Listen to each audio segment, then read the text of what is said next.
우리 주 예수 그리스도의 은혜와 평화와 사랑이 오늘 예배 자리에 나온 모든 이들 또 예배 드리는 처소처소마다 가득하기를 축복합니다. 또 오늘 좋은 준비된 찬송해 주셔서 고맙습니다. 금년에 우리 교회 표가 또 저희 총회 표와 같습니다. 주여 이제 회복하게 하소서입니다. 아마 새로운 해를 시작하면서 교인뿐만 아니라 세상의 모든 사람들도 다 간절히 바라는 것이 회복이라는 단어로 표현할 수 있을 것 같습니다. 다시 예전의 일상적인 삶으로, 익숙했던 삶으로 돌아가기를 누구나 소망합니다. 얼마 전에 난 기사를 보니까 어느 교회에서 그저 옛날에 우리가 하던 것처럼 함께 모여서 먹고 마시고 교제하고 그러다가 코로나19에 확진된 그런 뉴스를 보았습니다. 정부가 그렇게 하지 말라고 해도 굳이 그렇게 하는 이유를 가만 생각해 보면서 한국 교회가 이렇게 서로 만나서 얼굴을 보고 교제하고 또 먹고 마시는 이런 것들을 참으로 간절히 소망하고 또 지금까지 그렇게 해왔구나 하는 생각을 했습니다. 너무 그립고 너무 해오던 일이라 정부가 말리는데도 그렇게 할 수밖에 없었던 교인들의 모습인 것이죠. 우리 교회가 그랬었다는 겁니다. 우리 교회도 식당 문이 닫힌 지 참 오래되었습니다. 금년에도 언제쯤 열리게 될지 모르겠습니다. 예배당 예배도 회복이 되어서 성가대가 가득 서고 온 성도들이 가득 찬 가운데 영광의 찬송을 함께 부르고 또 마치고 함께 인사하고 교제하고 그러던 예배가 빨리 회복이 되면 참 좋겠고 구역 모임도 남녀 성교회 모임도 각종 헌신 예배 등도 언제나 회복되어질지 모르겠습니다. 오랫동안 우리가 일상으로 누려왔던 신앙의 삶이기에 다시 그렇게 회복되기를 소망하는 마음은 누구나 다 간절할 것입니다. 그런데 주여 이제 우리가 회복하게 하소서라고 하는 주제를 생각해 볼 때에 단순히 예전 일상으로 돌아가는 것이 가장 급한 회복일까? 우리의 진정한 회복은 뭘까? 하나님께서 우리에게 회복하기를 원하시는 그런 것은 무엇일까? 주여 이제 회복하게 하소서라는 주제의 말씀을 드리면서 생각하지 않을 수가 없는 것이죠. 신앙인이라면 누구나 다 동의하시겠습니다마는 가장 먼저 회복되어야 될 자리는 예배의 자리입니다. 주여 이제 회복하게 하소서라는 주제를 내걸 때에 우리가 가장 먼저 생각해야 되는 것은 예배의 회복을 소원하고 또 바라야 된다는 것이죠. 바벨론 포로 생활에서 유대로 귀환을 하게 됩니다. 조상들이 살던 땅에 돌아왔습니다. 오랫동안 떠났던 땅이고 그리고 어쩌면 조상들이 살던 땅이기에 낯선 후손들의 땅이기도 합니다. 해야 할 일들이 참 많았을 것입니다. 그런데 그들이 제일 먼저 한 것은 성전을 재건하는 일이고 제사를 회복하는 일이었습니다. 먼저 해야 될 일이 어떻게 그것뿐이겠습니까?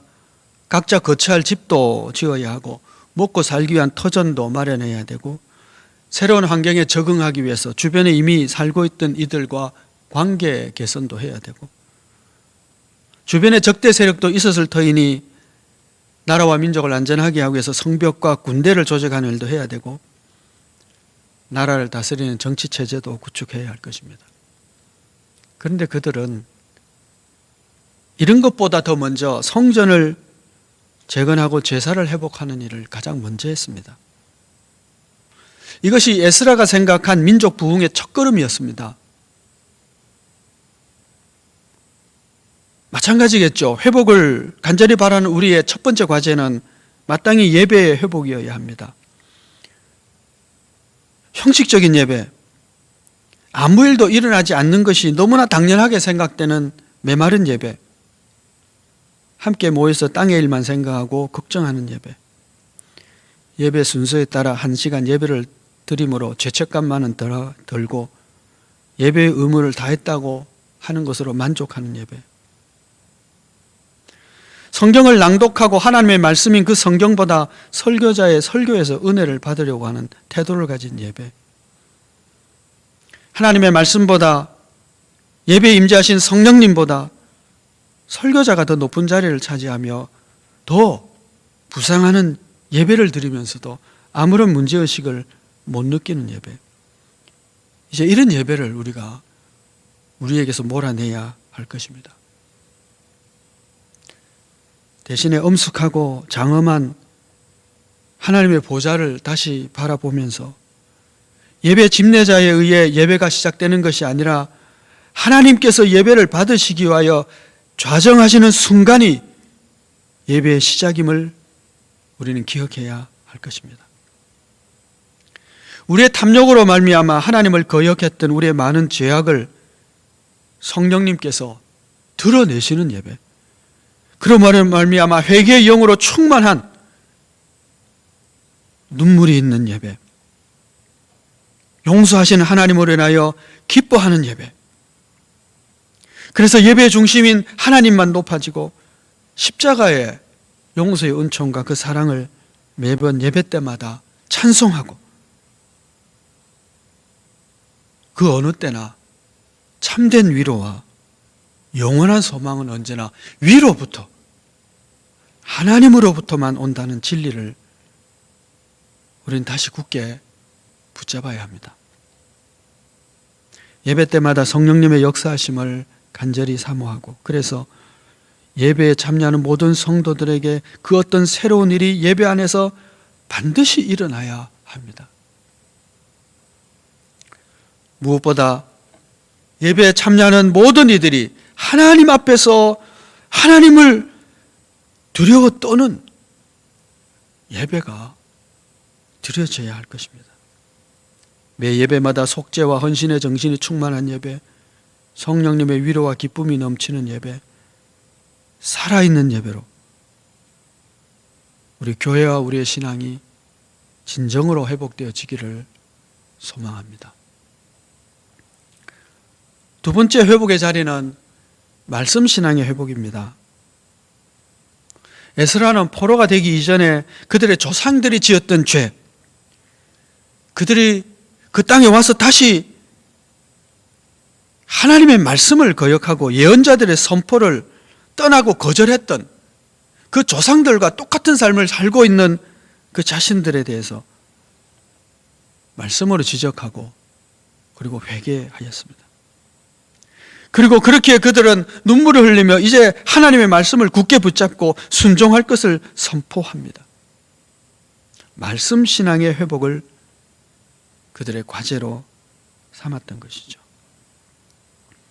말씀 신앙의 회복이라고 하는 것은 하나님의 말씀에 대한 권위를 존중하고 하나님의 말씀을 신뢰하는 것을 회복하는 것을 뜻합니다. 하나님의 말씀이기에 그 말씀이 하나님만큼 높음을 선포하고 믿어야 하는 것이죠. 하나님의 말씀을 그저 윤리교과서 정도로 취급해서는 안 됩니다. 그런데 오늘 우리의 모습은 그 정도에 그치고 있다고 보아집니다. 조금 전에도 말씀을 드렸습니다마는 하나님의 말씀인 성경 봉독을 설교를 하기 위한 참고 문서 정도로 취급하고 있다는 것은 참으로 중대한 문제입니다.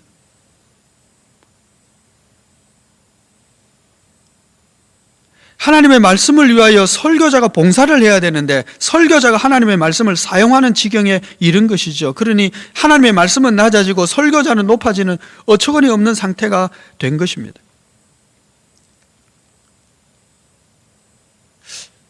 설교가 중요하다고 생각하기에 설교자에게 집중되고 한 인간인 설교자에게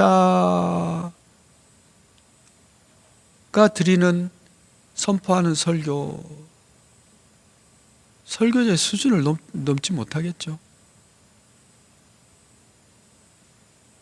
그러니 우리는 하나님의 말씀을 설교자의 수준 정도로만 생각하는 것입니다. 하나님에 대한 두려움도 없고 말씀에 대한 존중도 없는 신앙인이 우리 다 되고 말았던 것이죠. 이제 우리는 하나님의 말씀이 우리의 삶의 목표가 되는 성도가 되어야 하겠습니다. 요즘은 운전을 하고 갈 때에 많은 사람들이 내비게이션을 설치를 하고 가고자 하는 목적지를 찍고 그리고 인도하는 대로 갑니다. 우리 삶의 내비게이션에 찍힌 목적지가 성경 말씀이 되고 성경 가르침이 되어야 하겠습니다. 갈 바를 알지 못하고 떠나면 쓸데없이 시간만 낭비하게 됩니다. 성경 말씀을 우리의 삶의 목적지로 찍고 그리고 내 삶이 그 말씀을 향해서 나아가는 말씀 중심의 신앙 회복이 필요한 것이죠. 매일매일 성경을 읽어야 되고 매일 성경을 묵상하고 그 성경을 묵상하면서 그 말씀이 오늘 하루의 목적지가 되어서 그곳을 향하여 내 삶이 달려갈 수 있는 말씀 중심의 신앙의 회복, 바로 그것입니다. 말씀이 육신이 되어 우리 가운데 거하셨다. 요한은 그렇게 말씀하고 있습니다. 말씀이 육신이 되신 예수님이기 때문에 예수님을 사랑한다는 것은 말씀을 사랑한다는 것입니다. 그 말씀을 존중한다는 것은 예수님을 존중한다는 뜻입니다. 예수님을 사랑하고 그 말씀을 사랑하고 하나님을 존귀히 높이고 그래서 그 말씀을 존귀하게 생각하는 말씀 중심의 신앙이 오늘 우리의 신앙에서 회복되어져야 되겠습니다. 세 번째는 교회의 거룩함의 회복입니다. 지난 연말에 읽게 되는 계시록 그 소빗 묵상에서 이런 말씀을 나누었습니다. 12월 30일자 소빗 묵상인데 계시록 19장 8절입니다. 그에게 빛나고 깨끗한 세마포 옷을 입도록 허락하셨으니 이 세마포 옷은 성도들의 옳은 행실이로다. 그리고 이렇게 묵상을 했습니다.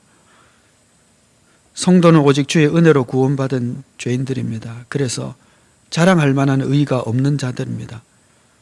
그럼에도 불구하고 우리는 옳은 행실을 추구하는 자가 되어야만 합니다. 오직 은혜, 오직 믿음으로 구원받았다고 또 그렇게 구원받는다고 해서 죄인의 습관과 본성을 따라 마음대로 살아서는 안 될 뿐 아니라 더욱더 선하고 정직하고 의로운 삶을 살기를 힘쓰는 자가 되어야 합니다. 모든 성도들이 다 옳은 행실의 세마포를 입을 때 홀로 누더기 세마포를 입어 부끄럽지 않아야 하겠습니다.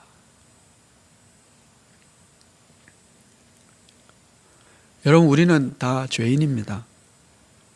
그렇지만 의롭다함을 얻은 은혜 받은 하나님의 백성들이지요.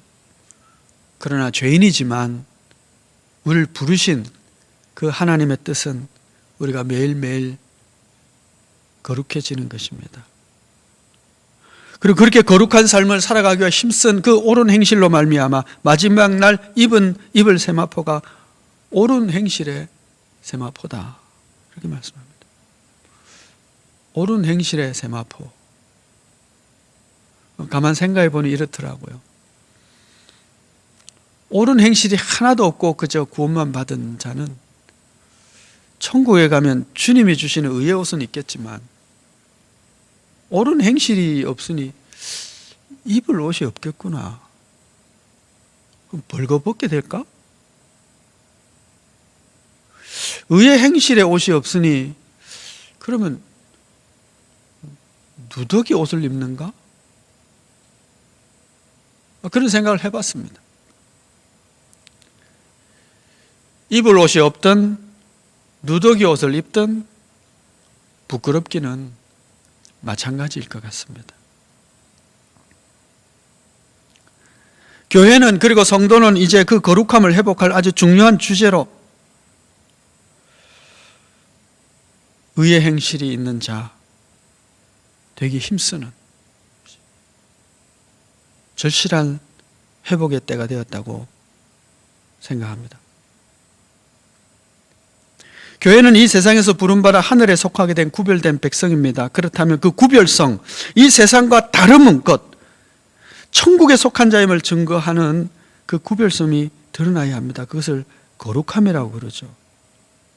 그런데 오늘날 교회의 구별성이 사라져 가고 있습니다. 그러다 보니 이 세상에서 교회는 냉소적인 시선의 대상이 되고 말았습니다. 교회가 이 세상의 부패를 방지하는 소금이어야 하고 어두운 세상을 밝히는 빛이어야 하는데 세상과 다를 바 없는 삶의 수준으로 살고 있으니 세상 사람들의 냉소를 받을 수밖에 없을 뿐 아니라 소금으로 빛으로 우리의 사명을 감당하지도 못하는 교회가 되고 만 것이죠.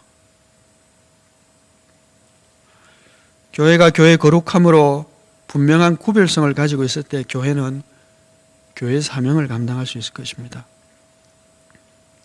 여러분 생각해 보십시오. 도적놈 욕심꾸러기인 것을 세상이 다 아는 목사가 설교를 한다면 누가 그 설교를 듣고 누가 그 설교에 감동을 받고 회개의 열매를 맺을 수 있겠습니까? 이제 우리는 우리의 거룩함을 회복하기 위한 땀과 수고와 헌신을 다하는 한 해가 되기를 소망합니다. 정말 교회가 그 거룩함을, 성도가 그 진실됨을 회복하는 일에 우리 최선을 다하십시다. 거룩의 회복이 우리가 지금 가장 먼저 회복해야 할 신앙의 과제입니다.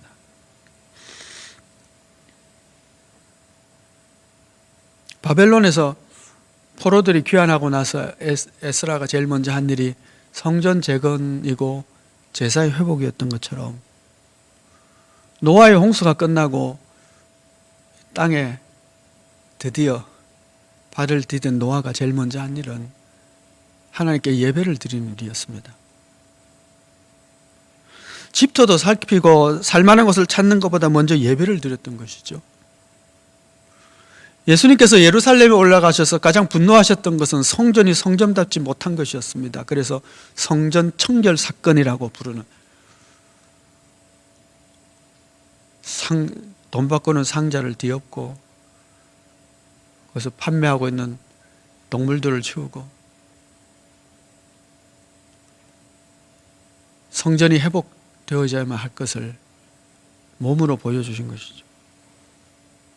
우리 신앙의 제일 우선순위는 그래서 마땅히 예배여야 합니다. 우리는 그렇게 배웠고 또 그렇게 알고 있고 또 그렇게 말하고 있습니다. 그런데 문제는 뭐냐면 내 삶의 제일 우선순위가 예배인데, 그래야만 하는데 그냥 예배가 형식적인 예배가 되고 감동이 없는 예배가 되고 그저 드리는 예배가 되고 있다면 오늘 우리의 문제는 거기서부터 시작되었다고 볼 수 있습니다. 우리 모두가 각자 성도로서 혹은 목회자로서 예배의 회복을 위하여 최선의 힘을 다해 쏟읍시다. 개인의 예배의 회복과 교회의 예배의 회복을 위해서 말씀의 회복이 있어야 하겠습니다. 유명한 설교를 찾는 것이 아니라 말씀을 중심으로 찾는 것. 2부 예배를 끝냈는데 그 유튜브에 댓글을 그렇게 누가 달았더라고요. 유명한 설교자의 설교만 쫓아다니던 그것을 회개합니다.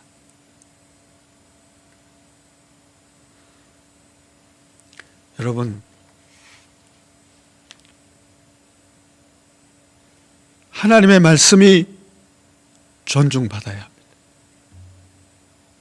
설교자가 아니고 회복하십시오.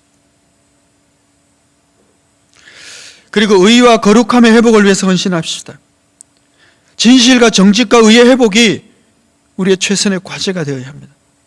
그렇게 성도가 세상과 다른 삶을 살고 교회의 거룩함을 회복할 때 한국교회는 이 세상을 구원하는 방주의 역할을 그제야 감당할 수 있게 될 것입니다. 기도드리겠습니다.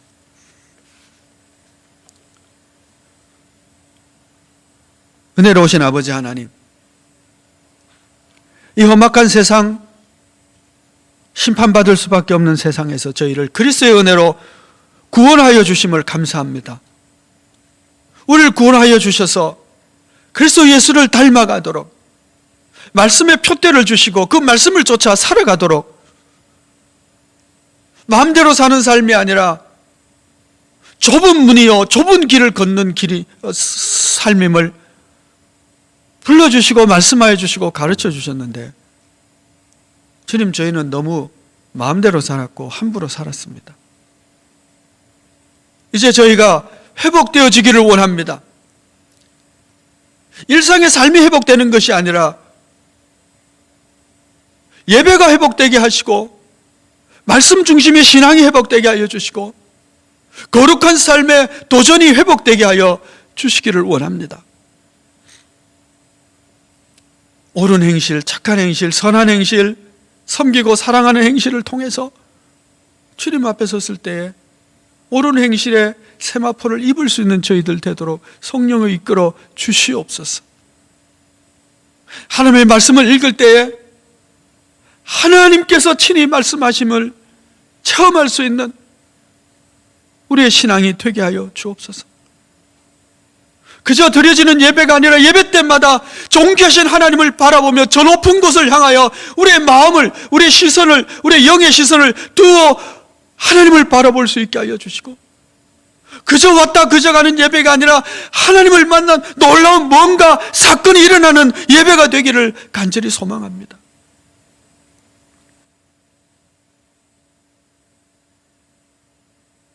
예배의 회복, 말씀 중심의 회복, 거룩함의 회복, 주여 이제 저희를 회복시켜 주옵소서. 예수 그리스도의 이름으로 기도하옵나이다. 아멘.